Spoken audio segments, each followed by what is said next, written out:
ৰূপালী মানসৰ কেবিনলৈ আহিল আৰু তাই ক'লে যে ছাৰ, মই সকলো কাম শেষ কৰিলোঁ আৰু এতিয়া মই ঘৰলৈ যাওঁ। মানসে ৰূপালীৰ কথাত কোনো উত্তৰ নিদিলে আৰু 1 মিনিটৰ বাবে সি গভীৰ চিন্তাত সোমাই পৰিছিল। সি প্ৰথমে এতিয়া ঘড়ীটোলৈ চাইছিল। তেতিয়া 8 বাজিছিল। সেইবাবে সি ভাবিলে ঘৰত মোৰ বাবে শিখাই বাট চাই আছে। কিন্তু এতিয়া ৰূপালীক ৰখোৱাটো অত্যন্ত প্ৰয়োজনীয় আছিল। যদি এতিয়া গুচি যায় তেতিয়াহ'লে বহুখিনি কাম আধৰুৱা হৈ ৰ'ব। এই সকলোবোৰ চিন্তাৰ মাজতে ৰূপালীয়ে মানসক মাত লগালে, ছাৰ, আপুনি কি চিন্তা কৰি আছে? নিজৰ চিন্তাৰ পৰা বাহিৰলৈ আহি মানসে ক'লে, তুমি এতিয়াই ঘৰলৈ যাবলৈ নোৱাৰিবা। যি কামত তুমি কষ্ট কৰি আছা সেই কামবিলাকৰ সকলো বিৱৰণ মোক এতিয়াই দিয়া, কাৰণ সেই বিষয়ৰ ওপৰত এতিয়াও বহু কাম বাকী হৈ আছে। আমি আজিয়েই সেই সকলোবিলাক কাম শেষ কৰিব লাগিব। ৰূপালীয়ে তেতিয়া মানসৰ কথাৰ কোনো উত্তৰ নিদিলে আৰু মনে মনে তাতে ৰৈ থাকিল। মানসে তেতিয়া ক'লে যে তোমাৰ ঘৰত তোমালৈ কোনো স্বামীয়ে বাট চাই থকা নাই নহয়, তেতিয়াহ'লে ইমান চিন্তা কিয় কৰি আছা? মানসে ক'লে যে বহা তুমি। ৰূপালীয়ে তেতিয়া মানসৰ কথাত হাঁহি মাৰি ক'লে, ছাৰ, আপোনাৰ লগত বহু নিশালৈকে কাম কৰি থকাৰ বাবেই আজিলৈকে মোৰ বিয়াখনকে খোৱা নাই। এনেকৈ কৈ তাই এতিয়া খিলখিলাই হাঁহিবলৈ ধৰিছিল আৰু লগতে মানসেও হাঁহিবলৈ ধৰিছিল। কিছু সময় এনেকৈ দুয়ো কামতে ব্যস্ত হৈ পৰিল। ৰূপালীও মানসৰ লগত তাৰ কেবিনতে বহি কামবিলাক কৰি থাকিবলৈ ধৰিলে। এনেকৈ কাম কৰি থকাৰ মাজতে মানসৰ ফোনটো বাজি উঠিল। শিখাৰ ফোন আহিছিল। তেতিয়া ৰূপালীক ক'লে যে তুমি অলপ মনে মনে থাকিবা।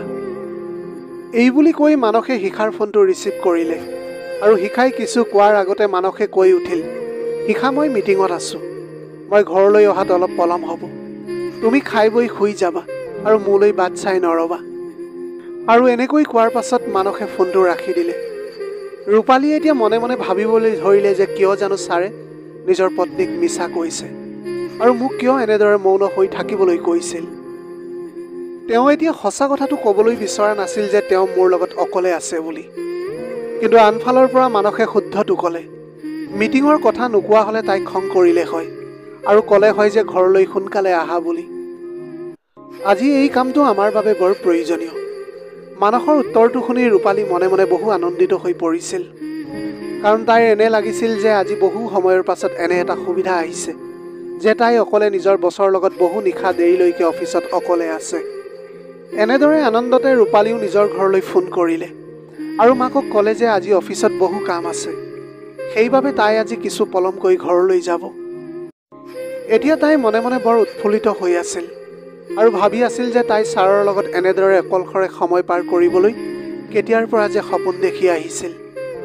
অৱশেষত আজি মই সেই সুবিধাখন পাইছোঁ আৰু আজিতো মানস ছাৰেও সম্পূৰ্ণ মোৰ ওপৰত ইণ্টাৰেষ্টিং যেন লাগিছে। মোৰ আজি এনে লাগিছে যেন কিছু বেলেগ এটা হ'বলৈ গৈ আছে। ৰূপালীয়ে তেতিয়া পুনৰ কেবিনলৈ গৈ বহিলগৈ। কিন্তু এইবাৰ তাই একেবাৰে মানসৰ কাষতে চকীখন লগাই বহিলে। মানসেও ৰূপালীৰ ফালে চালে আৰু হাঁহিবলৈ ধৰিছিল। দুয়ো এতিয়া পুনৰ নিজৰ কামত ব্যস্ত হৈ পৰিল। কিন্তু এনেকৈ কিছু সময়ৰ পাছত ৰূপালীয়ে ভাবিলে যে ইমান দেৰি হৈ গ'ল, কিন্তু মানস ছাৰেতো অকল কামতেই লাগি আছে। মইতো ভাবিছিলোঁ আজি আমি এজন আনজনৰ কাষলৈ আহিবলৈ সুবিধা পাম। মই এতিয়া ভাবিছিলোঁ যে ছাৰৰ পৰা একো নহ'ব। এতিয়া যি কৰিব লাগে মই নিজেই কৰিব লাগিব।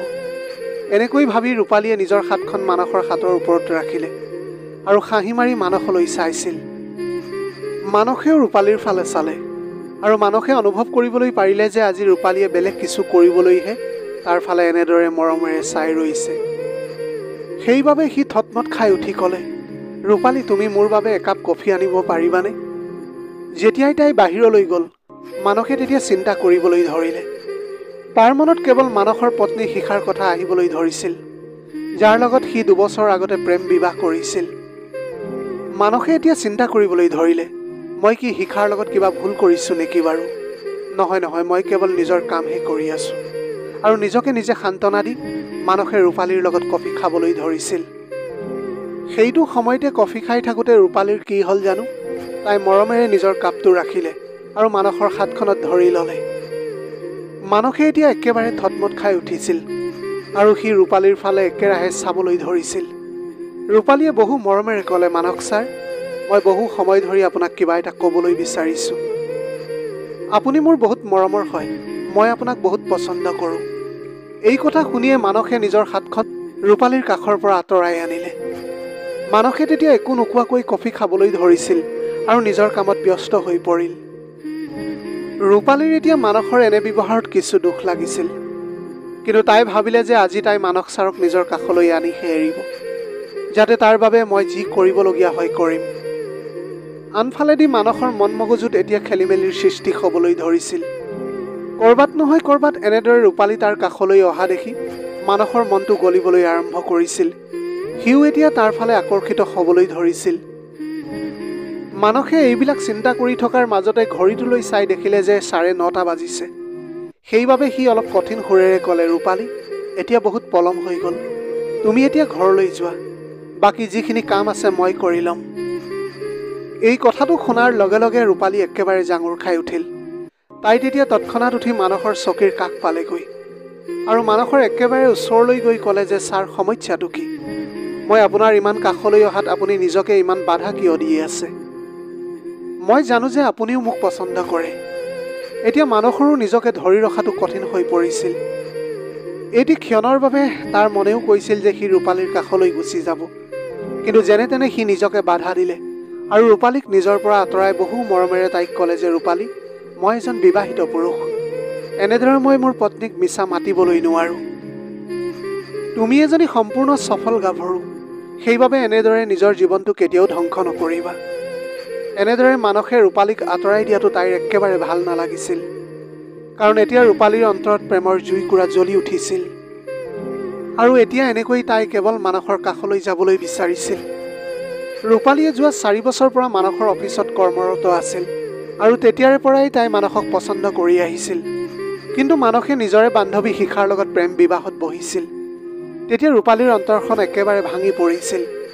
কিন্তু আজি যেতিয়া মানসৰ লগত এনে সুবিধা পাইছে, সেই সুযোগটো তাই এতিয়া নিজৰ হাতৰ পৰা যাবলৈ দিবলৈ বিচৰা নাছিল আৰু যেনে তেনে কৰি মানসৰ কাষলৈ যাবলৈ বিচাৰিছিল।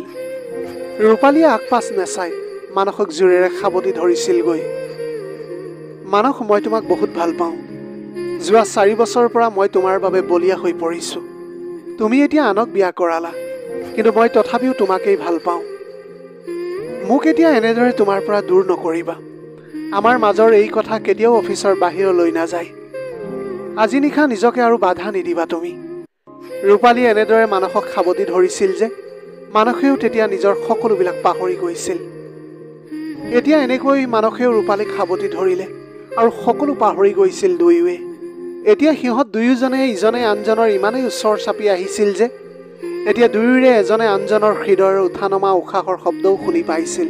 ৰূপালীয়ে যেন আজি স্বৰ্গখনহে ঢুকি পাইছে, কাৰণ তাই আজি ইমান বছৰৰ পিছত প্ৰেমৰ দুবাহুৰ মাজত সোমাই পৰিছে।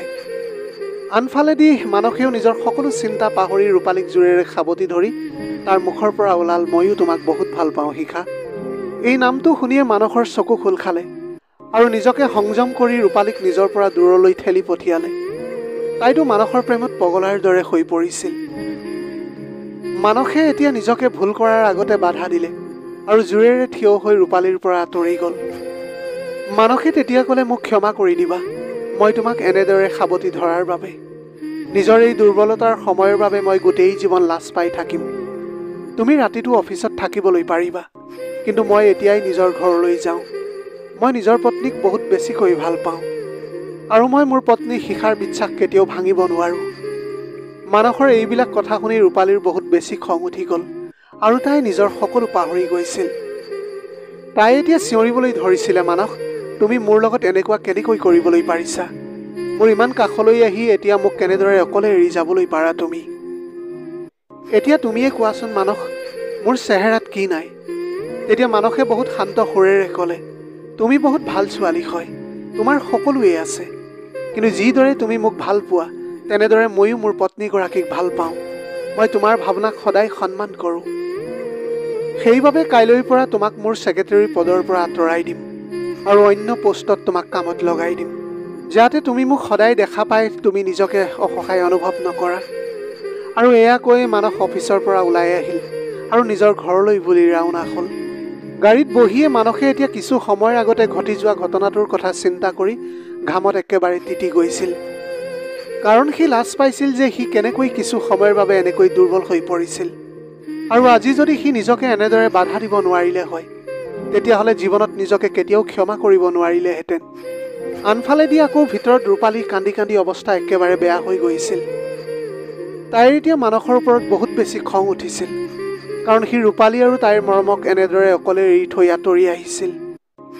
ৰূপালীয়ে সম্পূৰ্ণৰূপে মানসক নিজকে সঁপি দিছিল, কিন্তু মানসে তাইক এনেদৰে অকলশৰীয়া কৰিলে। এই চিন্তাৰ মাজতে ৰূপালীয়ে এই কথাটোত লাজ পাইছিল যে তাইৰ প্ৰেম তাইৰ মগজু পাইছিলগৈ, আৰু তাই এতিয়া এনেকৈ মানসৰ ওচৰত নিজৰ সন্মানকণ একেবাৰে হেৰুৱাই পেলাইছে। তাই এতিয়া এইবিলাক কথা ভাবি বহুত কান্দিছিল, কিন্তু সেই দিশা ৰূপালীয়ে সিদ্ধান্ত ল'লে যে তাইও এতিয়া মানসৰ ওচৰৰ পৰা সদায়ৰ বাবে আঁতৰি যাব আৰু তাক চিৰদিনৰ বাবে পাহৰি যাব। সেইবাবে তাই পিছদিনাই চাকৰিটো এৰি দিলে, আৰু মনে মনে মানসেও তাইৰ এই সিদ্ধান্তক স্বীকাৰ কৰি লৈছিল। এতিয়া এনেকৈ ইজনে সিজনক একোৱেই নকলে, আৰু সদায়ৰ বাবে সেই নিশাৰ ঘটনাটো তাতেই শেষ হৈ পৰিছিল। প্ৰিয় দৰ্শক, এয়াই আছিল আজিৰ কাহিনীৰ ভাগ। আজিৰ ভিডিঅ'টি কেনেকুৱা লাগিলে জনাব। যদি ভাল লাগিল তেনেহ'লে লগৰ বন্ধু বান্ধৱীসকলৰ মাজত শ্বেয়াৰ কৰিবলৈ নাপাহৰিব। আপোনালোকৰ গোটেই জীৱনটো হাঁহিৰে উপচি পৰক। পাৰিলে দুখীয়াজনক অলপ সহায় কৰিবলৈ চেষ্টা কৰিব। আপোনালোকৰ অকণমান সঁহাৰিয়ে যদি কোনোবা এজন দুখীয়াৰ জীৱনটো সলনি কৰিবলৈ পাৰে, তাতকৈ পুণ্যৰ কাম আৰু এই পৃথিৱীত একোৱেই হ'ব নোৱাৰে। Have a nice day.